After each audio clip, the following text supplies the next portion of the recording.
Un peu un fourmillement de pensée, d'énergie, d'envie, de création.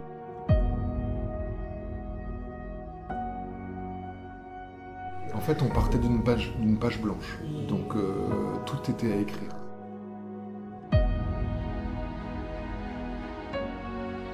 L'idée, c'est de ne pas trop se prendre la tête.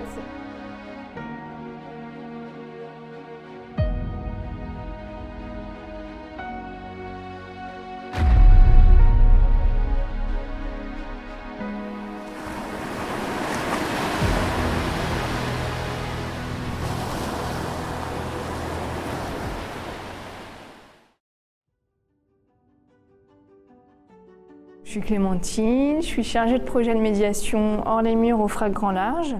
Comment tu définirais le labo en quelques mots? Collaboratif, créatif, cohésion, c'est tous ces mots-là qui pour moi forment le labo. En quoi ça consiste? C'est de travailler avec les publics, de leur permettre d'accéder à l'art et la culture, à la fois dans le bâtiment du FRAC Grand Large, mais moi mes missions c'est principalement hors les murs. Pourquoi avoir mis en place le labo Art Média? Alors, c'est une impulsion à la fois de la direction du FRAC, du directeur des publics qui était là à l'époque, Corentin Buchaudon, et puis surtout du souhait du Labo 148 de la condition publique à Roubaix, qui existe déjà depuis 7 ans, de nous former, de nous accompagner à créer un labo ici au FRAC, qu'on a intitulé donc, le Labo Art Média, en voulant garder vraiment la thématique artistique liée au FRAC, proposer aux jeunes du territoire de Dunkerque, qu'on ne connaît pas réellement ici au FRAC. Ils viennent grâce à leur cursus scolaire, mais ils ne viennent pas de manière individuelle. C'est assez difficile de les faire venir de manière individuelle. Quel a été l'aspect le plus dur à gérer?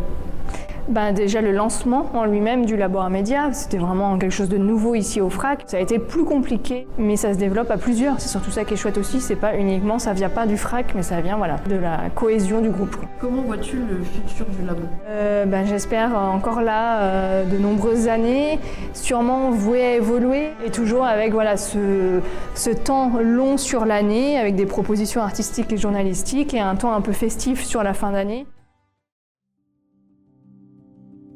Je m'appelle Julien Brégaud, je suis journaliste réalisateur de films documentaires. J'ai beaucoup travaillé en presse écrite, mais aussi dans le domaine de la réalisation de documentaires. Dans le cadre du projet du Labo Art Média du FRAC, tu es venu à participer à ce projet. Ouais. Donc, qu'est-ce que tu y as amené, comment ça s'est fait, etc. Ils m'ont proposé une série d'ateliers dans le but de fabriquer un objet audiovisuel autour de la mémoire de la guerre.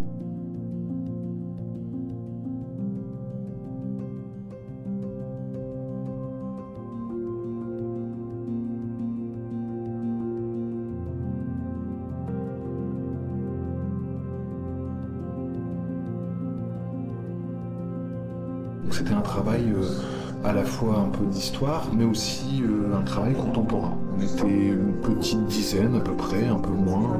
Le film dure une petite vingtaine de minutes, à base de photographies essentiellement. Qu'est-ce qui t'a le plus plu dans ce projet et qu'est-ce qui t'a le plus, pas déplu, mais quelles ont été les difficultés et autres? Ce qui m'a plu, c'est effectivement la variété.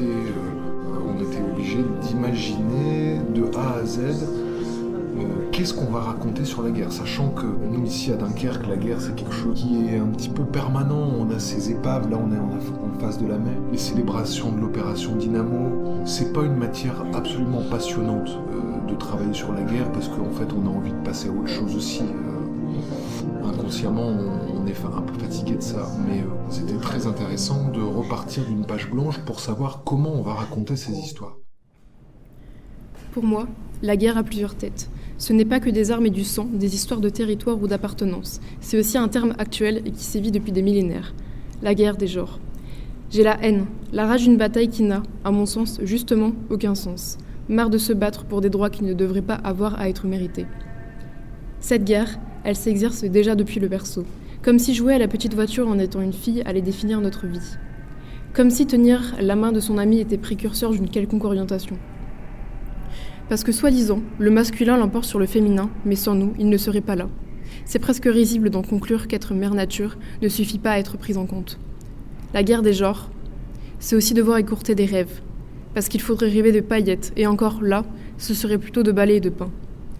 Parce qu'une femme avec des outils dans les mains, c'est mal vu.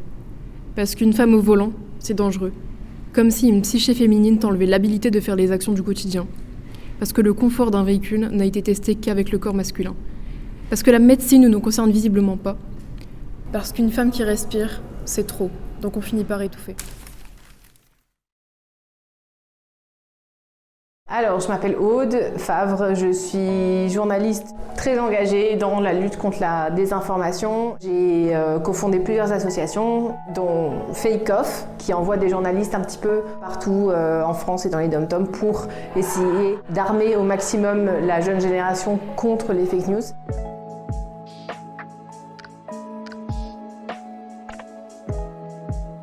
Comment tu t'es greffée Qu'est-ce que tu fais exactement J'ai été contactée il y a quelques temps pour venir ici à Dunkerque. Il y avait deux volets, c'est-à-dire qu'il y a à la fois des étudiants que je rencontre régulièrement au FRAC.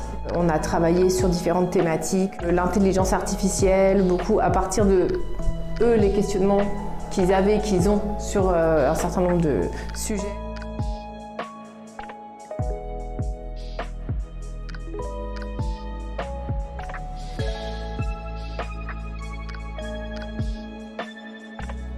Ici, c'est une tranche d'âge un peu plus jeune, c'est pas des cours, etc.